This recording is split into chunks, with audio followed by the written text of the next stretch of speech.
الحمد لله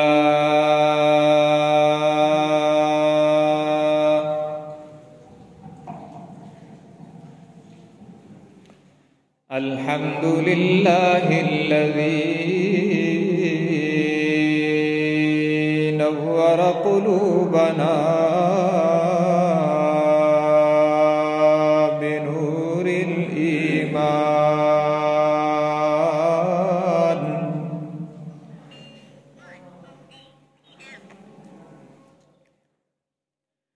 وزين أخلاقنا بنور السنة والقرآن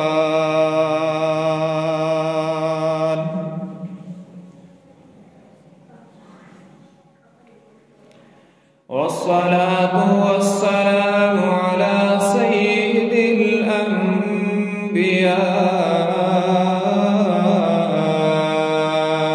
محمد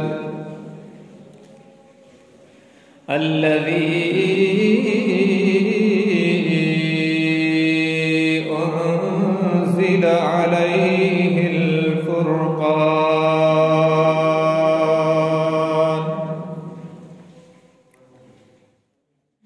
وعلى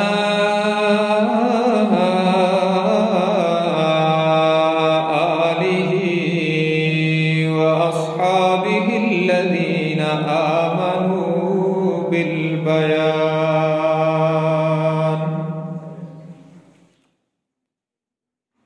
أما بعد فأعوذ بالله من الشيطان الرجيم. بسم الله الرحمن الرحيم.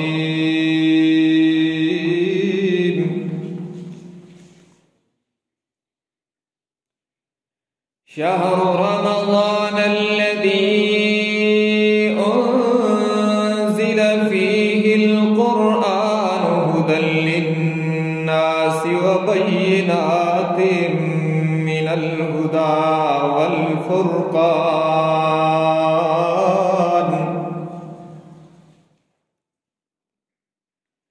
فمن شهد منكم الشهر فليصم ومن كان مريضا أو على سفر فعدة من أيام أخر يريد الله بكم اليسر ولا يريد بكم العسر ولتكملوا العدة ولتكبروا الله على ما هداكم ولعلكم تشكرون.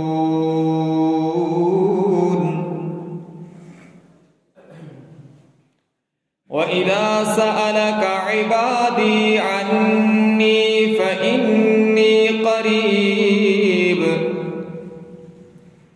أجيب دعوة الداع إذا دعان فليستجيبوا لي وليؤمنوا بي لعلهم يرشدون.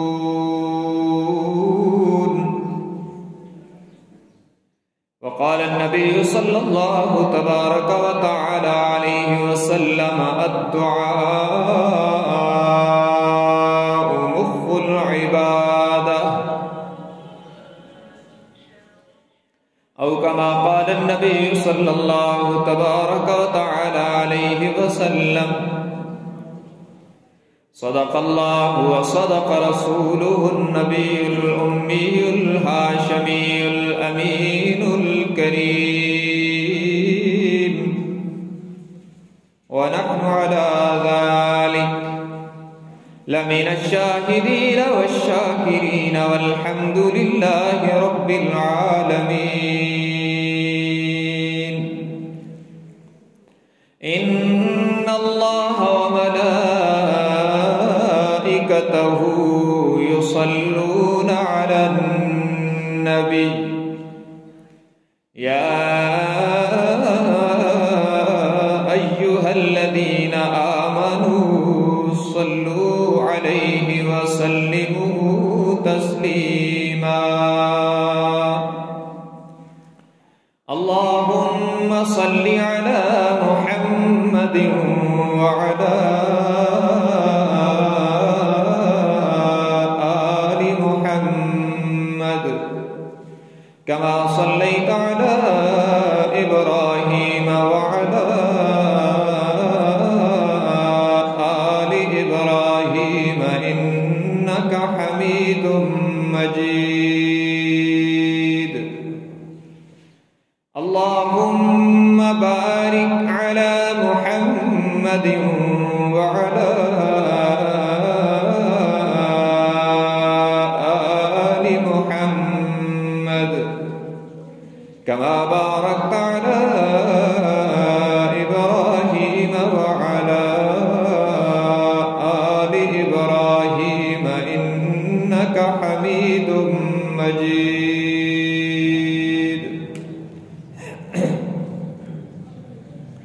حاضرین کرام قدر،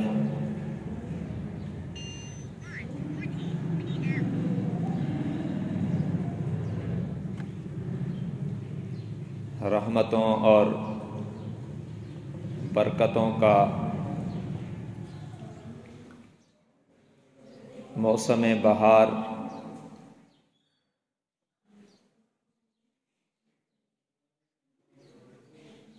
اپنی مکمل آب و تاب کے ساتھ رواں دواں ہے۔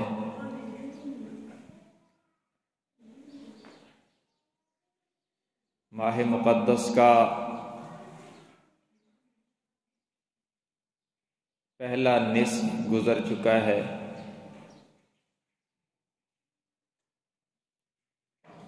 اور آج کا جمعۃ المبارک نصف ثانی کا پہلا دن ہے۔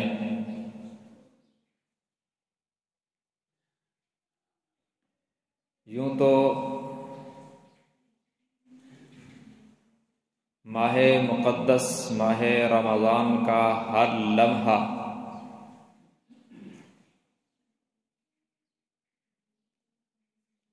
اللہ کی رحمتوں کی برسات کا باعث ہے۔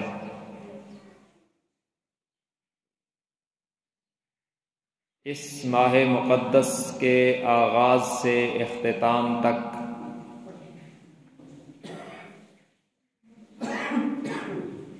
رحمتوں اور برکتوں کا موسم بہار رہتا ہے۔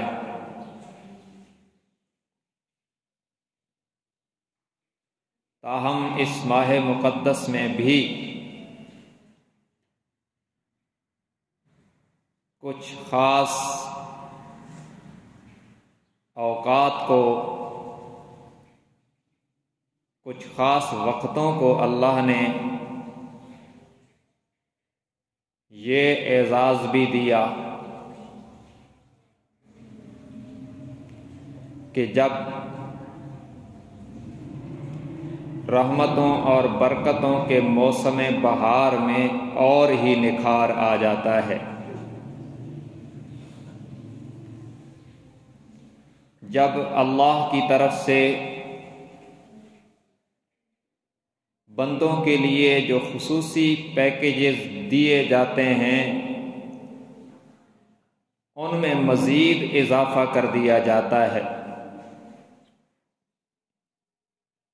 ان گھڑیوں اور ان اوقات میں ایک وقت وہ بھی ہے کہ جب مسلمان دن بھر بھوک پیاس اور دیگر خواہشات کو اللہ کی رضا پر قربان کرنے کے بعد روزے والی عظیم عبادت کو مکمل کر رہے ہوتے ہیں۔ جب وقت افطار ہوتا ہے پھر اللہ کی طرف سے روزہ داروں کو نوازنے کا عجیب و غریب انتظام کیا جاتا ہے، اور رحمتوں اور برکتوں کے اس موسم بہار میں نرالے رنگ کا نکھار ہوتا ہے۔ اللہ کو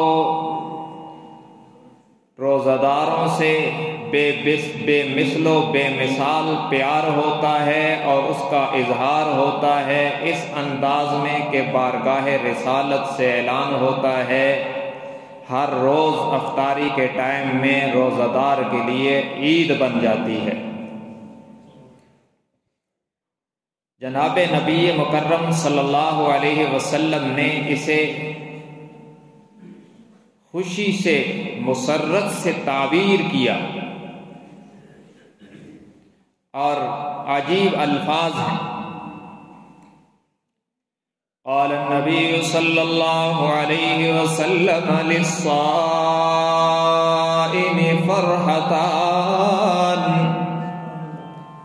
فرحة عند فطره وفرحة عند لقاء ربه۔ جناب محمد الرسول اللہ صلی اللہ علیہ وسلم نے فرمایا، روزہ دار کے لیے دو خوشیاں ہوتی ہیں۔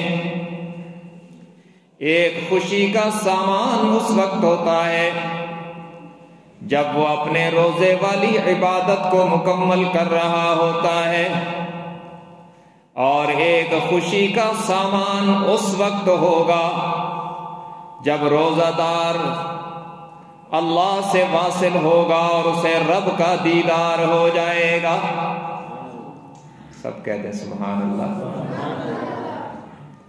یہ تو رمضان میں نیکیوں کی سیل لگی ہوئی ہے، 1 پر 70 ملتے ہیں، اس لیے خوب فائدہ اٹھائیں۔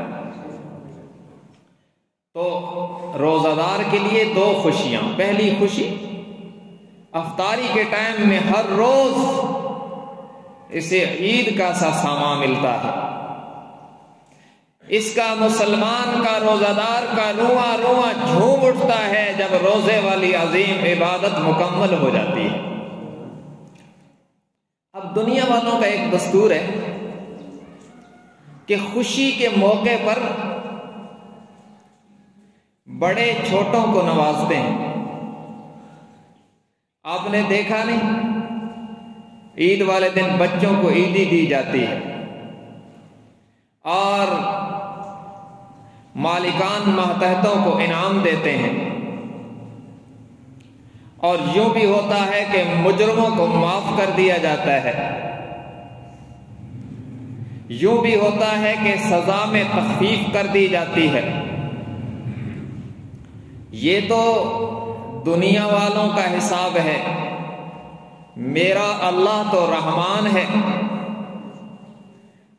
اللہ کے حبیب صلی اللہ علیہ وسلم نے اللہ کی مرضی کے مطابق جو اعلان فرمایا نا کہ روزہ دار کو ہر روز اس عبادت کی تکمیل پر افطاری کے ٹائم میں عید جیسا سامان ملتا ہے، تو پھر ہر روز اس کے لیے انعامات بھی دیے ہیں۔ رب نے انعامات کا اعلان بھی کیا، سزا معاف کرنے کا اعلان بھی کیا، اور نوازنے کا انتظام بھی کیا۔ ان تمام چیزوں کو جناب نبی مکرم صلی اللہ علیہ وسلم کی زبان اطہر سے ایک جملے میں جمع کروا کر ہمیں بتلا دیا، اور وہ کیا ہے؟ قال النبی صلی اللہ علیہ وسلم ثلاث لا ترد دعوتهم الصائم حين يفطر۔ فرمایا 3 خوش نصیب وہ ہیں جن کی زبان سے دعا نکلتی ہے تو اللہ اسے رد نہیں فرماتے۔ کون ہے؟ ایک ان میں امام عادل ہے، عادل بادشاہ، ایک ان میں مظلوم ہے، فرمایا اتق دعوت المظلوم فإنه ليس بينه وبين الله حجاب، مظلوم کی بد دعا سے بچا کرو، اس لیے کہ اس کے اور اللہ کے درمیان کوئی پردہ نہیں ہوتا۔ تو ان میں عادل بادشاہ بھی، ان میں مظلوم بھی، اور انہی میں فرمایا الصائم حین یفطر، روزہ دار روزے والی عظیم عبادت کے تکمیل کے موقع پر جب رب کے سامنے لب ہلاتا ہے، جب یہ دن بھر بھوکا پیاسا رہنے کے بعد اور دیگر جائز خواہشات کی بھی قربانی دینے کے بعد جب اس کے سامنے دسترخوان سج جاتا ہے، اللہ کی طرح طرح کی نعمتیں سج کے اس کے سامنے آ جاتی ہیں، اور کبھی بھوک ستاتی ہے، کبھی پیاس تڑپاتی ہے، مگر سوال ہی پیدا نہیں ہوتا کہ وقت سے پہلے اس کا ہاتھ بڑھ جائے۔ یہ منتظر ہے اپنے رب کی طرف سے دیا ہوا وقت پورا ہونے کا۔ جب یہ سراپا اطاعت و بندگی کا مظہر بن جاتا ہے تو پھر پروردگار کو بندے سے نرالے انداز میں پیار آتا ہے، اللہ کی رحمت کا اظہار ہوتا ہے، بارگاہ رسالت سے اعلان ہوتا ہے، میرے بارگاہ رسالت سے اعلان ہوتا ہے روزے دار اب تیرے لب ہلانے میں دیر ہو سکتی ہے، اس کے قبول کرنے میں دیر نہیں ہوگی۔ اب رحمتوں کا سیل رواں اپنے شباب پہ ہے، اب ہاتھ اٹھا لب ہلا، اب ہاتھ اٹھا لب ہلا، اللہ کو اپنا درد دل سنا، رب کے سامنے اپنی ضرورتوں کا اظہار کر، رب کے سامنے اپنے گناہوں پہ معافی مانگنا۔ اب ہاتھ اٹھا لب ہلا، اللہ کو اپنا درد دل سنا، اس کے لطف و کرم کو آزمانا۔ تیرے مانگنے میں دیر ہو سکتی ہے، اس کے نوازنے میں دیر نہیں ہوگی۔ لیکن ہمارا المیہ کیا ہے؟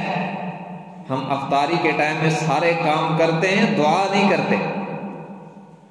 پکوڑے لاؤ، سموسے لاؤ، اور چاٹ لاؤ، اور فلاں لاؤ فلاں لاؤ، اور جب وقت نہیں گزر رہا تو کہتے ہیں یار تھوڑا باہر گھوم آتے ہیں، ابھی وقت نہیں گزر رہا۔ بھائی یہ وقت گھوم کے نہ گزار، رب کے سامنے ہاتھ اٹھا اور اللہ کے در پہ جھوم کے گزار، مزہ آ جائے گا۔ دعاؤں کو عادت بنائیے۔ اس وقت میرا المیہ یہ ہے، ہم سب کو سب سے مانگنا آتا ہے، رب سے مانگنا نہیں آتا۔ رب سے مانگیے، اور آداب دعا یہ ہیں کہ پہلے اللہ کی حمد و ثنا کیجیے، کیونکہ ہمیں رب العالمین نے یہی سکھایا سورہ فاتحہ میں، الحمدللہ رب العالمین الرحمن الرحیم مالک یوم الدین ایاک نعبد و ایاک نستعین۔ بندے نے ہاتھ باندھ کے کہا، ربا میں اقرار کرتا ہوں ساری تعریفوں کے لائق تیری ذات ہے، سارے جہانوں کا پالن ہار تو ہے، رحمان بھی تو ہے، رحمان بھی تو ہے۔ دنیا میں بھی تیرے فضل و کرم کے بغیر میری کشتی کو کنارہ نہیں مل سکتا، اور آخرت میں بھی تیرے فضل و کرم کے بغیر میری نجات ممکن نہیں۔ مالک یوم الدین، دنیا میں بھی تیری شاہی ہے اور قیامت کے دن بھی تیری شاہی ہوگی۔ ایاک نعبد و ایاک نستعین، ربا میرا معبود بھی تو ہے، اور میرا سب کچھ تیرے در سے وابستہ ہے۔ یہ اظہار کرنے کے بعد پھر کہا اہدنا الصراط المستقیم، ربا اب التجا کرتا ہوں کہ صراط مستقیم عطا کر دے۔ تو پہلا ادب اللہ کی حمد و ثنا کرے، دوسرا حمد و ثنا کے بعد جناب نبی مکرم صلی اللہ علیہ وآلہ وسلم کی ذات اقدس پر درود پڑھیں۔ نماز والا درود شریف پڑھ لیں یا کوئی بھی درود شریف آپ کو یاد ہو وہ پڑھ لیں، وقت مختصر ہو تو صلی اللہ علیہ وآلہ وسلم ہی پڑھ لیں، لیکن پڑھیں ضرور۔ یاد رکھیں یہ حمد و ثنا اور درود یہ دو پر ہیں، جب یہ دعا کو دو پر لگ جاتے ہیں تو پھر یہ پرواز کرتی ہے۔ تو یہ حمد و ثنا کریں، درود پڑھیں اور پھر دعا مانگیں، اور پھر دعاؤں میں اگر یاد ہو تو وہ قرآنی دعائیں جو اللہ نے اپنے بندوں کو خود سکھائیں کہ مجھ سے یوں مانگو، انہیں ضرور مانگیے۔ اور ایک اور المیہ میرا یہ ہے کہ ہم دعا پڑھتے ہیں مانگتے نہیں ہیں۔ دیکھیں پڑھنے پر ثواب تو ہے، پڑھنا الگ سے عبادت ہے، لیکن یاد رکھنا پڑھنے اور مانگنے میں فرق ہوتا ہے۔ پڑھنا وہ ہے جس میں صرف زبان حرکت کرتی ہے، مانگنا وہ ہے جس میں زبان بھی حرکت کر رہی ہوتی ہے اور دل بھی ساتھ ساتھ متوجہ ہوتا ہے۔ تو ہمیں مانگنے کا حکم ہے۔ کبھی ہاتھ اٹھا، حمد و ثنا کر، درود پڑھ، اور پھر دل اور زبان دونوں سے متوجہ ہو کر روزہ دار افطاری کے وقت میں جب کہے ربنا آتنا فی الدنیا حسنۃ وفی الآخرۃ حسنۃ وقنا عذاب النار، اے ہمارے رب۔ یہ لفظ اتنا پیارا ہے نا کہ زبان پہ آتا ہے تو منہ میں مٹھاس بھر جاتی ہے۔ اے ہمارے رب، اے ہمیں پالنے والے، آتنا فی الدنیا حسنہ، ہمیں دنیا میں جتنی بھلائیاں ہیں ساری عطا فرما دے، وفی الآخرۃ حسنہ، اور آخرت کی تمام اچھائیاں بھی عطا فرما، وقنا عذاب النار، اور ہمیں جہنم کے عذاب سے اپنی رحمت کے ساتھ بچا لیجئے۔ اب دیکھیں کوئی خیر ہے جو رہ گئی ہو، جو نہ مانگی گئی ہو اس میں؟ یا اللہ میرا رزق وسیع کر، کاروبار اچھا کر، نیکی کی توفیق دے، وغیرہ جتنی دعائیں ہو سکتی ہیں اللہ نے سب کو سمندر کو کوزے میں بند کر کے قرآن میں اتار کر مجھے اور آپ کو بتلا دیا کہ اگر وقت تیرے پاس طویل نہیں قلیل ہے تو اس انداز میں ہاتھ اٹھا اور 1 منٹ میں یہ دعا کر لے تو دنیا اور آخرت کی ساری خیریں تیری قسمت میں آئیں گی۔ کتنا بہترین لفظ۔ اور اگر نظر پڑی کہ اوہو میرے تو گناہ بھی بڑے زیادہ ہے، میں نے تو توبہ بھی کرنی ہے، تو تب بھی رب کا سکھایا ہوا انداز، یہ سورہ اعراف ہے۔ فرمایا ربنا ظلمنا انفسنا وان لم تغفر لنا وترحمنا لنكونن من الخاسرین، اے ہمارے پروردگار۔ دیکھیں لفظ وہی ہے رب، یہ رب بڑا پیارا لفظ ہے۔ کبھی خلوت و تنہائی میں ہاتھ اٹھا کے دل کو بھی لہرا کے کہا کیجئے نا اے ہمارے رب، اے ہمیں پالنے والے۔ ربنا ظلمنا انفسنا وان لم تغفر لنا وترحمنا لنكونن من الخاسرین، اے ہمارے پروردگار ہم سے غلطیاں ہو گئیں، ظلم ہو گیا، زیادتیاں ہو گئیں، پروردگار پر التجا کرتے ہیں، اِلَّمْ تَغْفِرْ لَنَا وَتَرْحَمْنَا لَنَكُونَنَّ مِنَ الْخَاسِرِينَ۔ اگر تو نے نظر کرم نہ فرمائی، اگر تو نے مغفرت کا پروانہ نہ دیا، اگر تیرا لطف و کرم شامل حال نہ ہوا تو کبھی ہماری کشتی کنارے نہیں لگے گی۔ کبھی یوں التجا کیجئے نہ کہ رب العالمین آپ کی نگاہ کرم ہو جائے، آپ کے خزانوں میں کچھ کمی نہیں ہوگی، لیکن اگر آپ کی ایک نگاہ کرم پڑ گئی تو میری دنیا اور آخرت سنور جائے گی۔ یہ سکھایا گیا۔ اور پھر اسے خیال آیا کہ میں نے تو بچوں کے لیے بھی دعائیں مانگنی ہیں بہت ساری، تو پھر وہ سکھائی، ربنا هب لنا من ازواجنا وذرياتنا قرة اعين واجعلنا للمتقين اماما۔ الہ العالمین، الہ العالمین میرے گھر والوں کو، میرے بچوں کو میرے لیے آنکھوں کی ٹھنڈک بنا دے، میرے لیے راحت و آرام کا ذریعہ بنا دے، اور مجھے نیکی اور تقوی میں کمال نصیب فرما دے۔ یہ مختلف دعائیں ہیں، قرآن کی آیات یوں میرے سامنے کھل کھل کے آ رہی، کس کس کو پڑھوں، وقت کی نزاکت بھی سامنے ہے۔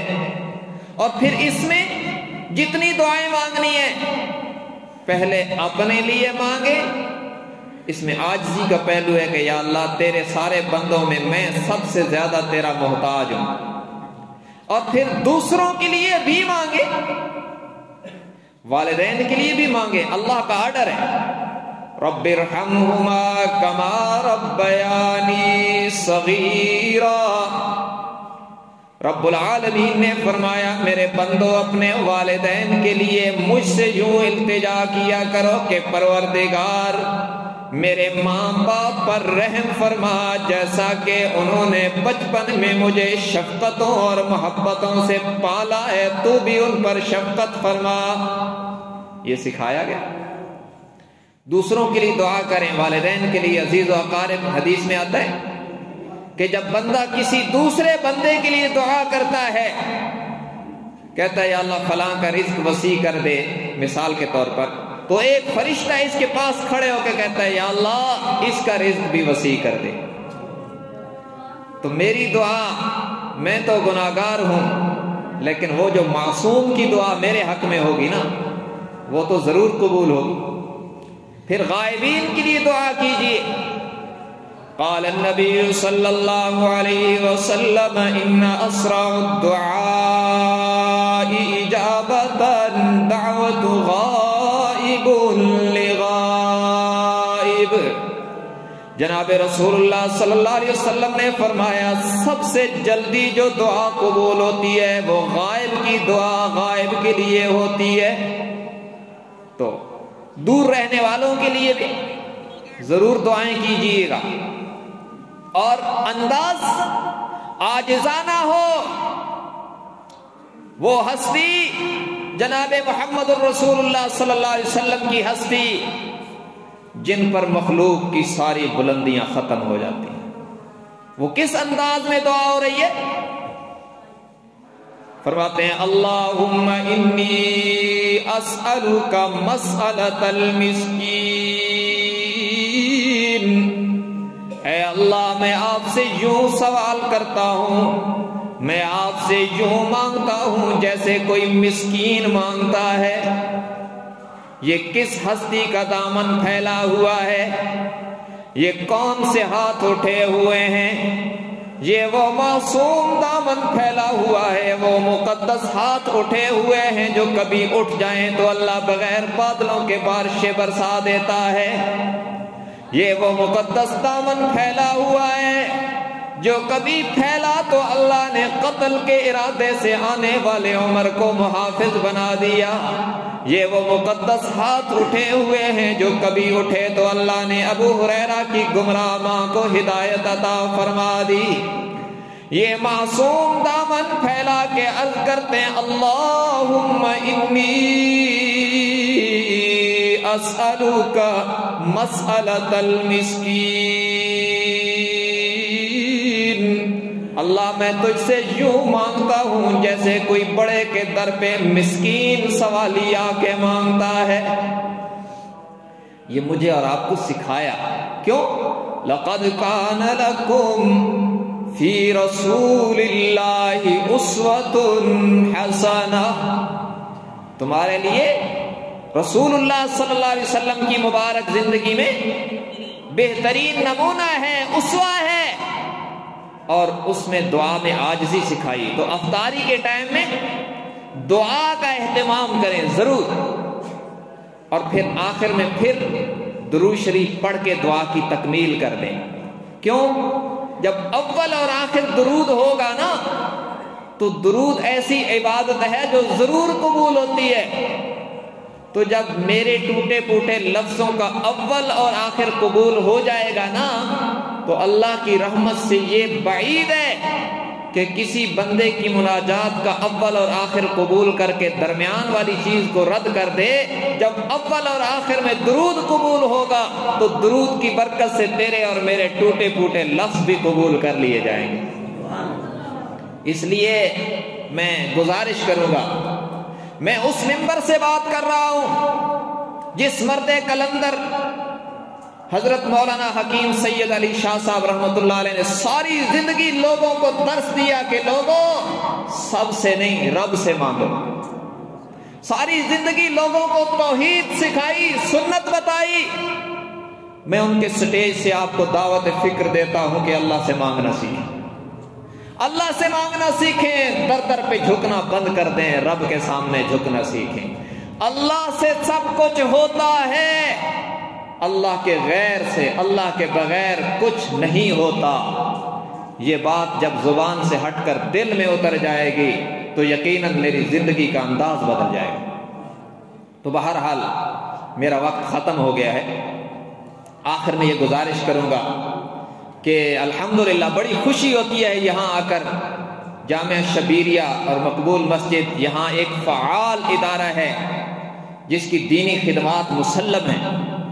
یہاں سے کئی بچے آپ کی مساجد آباد کر رہے ہیں اور آپ کے مسائل کا حل اس ممبر و محراب سے دیا جاتا ہے۔ یہ دینی ادارے قوم کے محسن ہیں، یاد رکھیں، یہی وہ ہیں، یہ دینی ادارے، یہ مساجد، مکاتب، مدارس، خانقاہیں، تربیت گاہیں، یہی وہ جگہ ہیں جہاں سے میرے اور آپ کے ایمان کا تحفظ کیا جاتا ہے، اور جس جگہ سے وہ بند باندھا جاتا ہے جو ارتداد کے فتنہ کو روکے ہوئے۔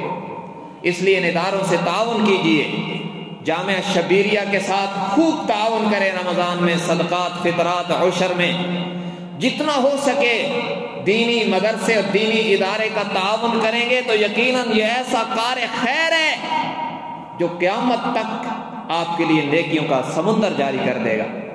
اب دیکھیں نا، بات لمبی نہ ہو، بالکل آخری منٹ میں نے بھی تو انہی چٹائیوں پہ بیٹھ کے پڑھا ہے، مفتی منصور صاحب نے بھی انہی اداروں میں پڑھا ہے، دیگر علماء نے۔ ہم لوگ جو آپ کو مسائل بتلا رہے ہیں، نمازیں سکھا رہے ہیں، اس میں کیا ان لوگوں کا حصہ نہیں ہے جن کے صدقات و خیرات کے، جن کے چندوں سے مدرسے چلے اور ہم نے پڑھا؟ ان میں سے آج کتنے ہیں جو زیر زمین سو رہے ہیں لیکن ان کی نیکیوں کی ایسی فیکٹریاں جاری ہیں جو قیامت تک ختم نہیں ہوں۔ اس لیے اس ادارے کے ساتھ خوب تعاون کیجئے، حوصلہ افزائی کیجئے، ان کے لیے دعائیں کیجئے۔ اللہ تبارک و تعالی حضرت مفتی صاحب کو اور ان کے تمام معاونین اور اساتذہ کرام اور عملے کو، ان کے ادارے کو دن دگنی رات چگنی ترقی نصیب فرمائے۔ وآخر دعوانا ان الحمد للہ رب العالمین۔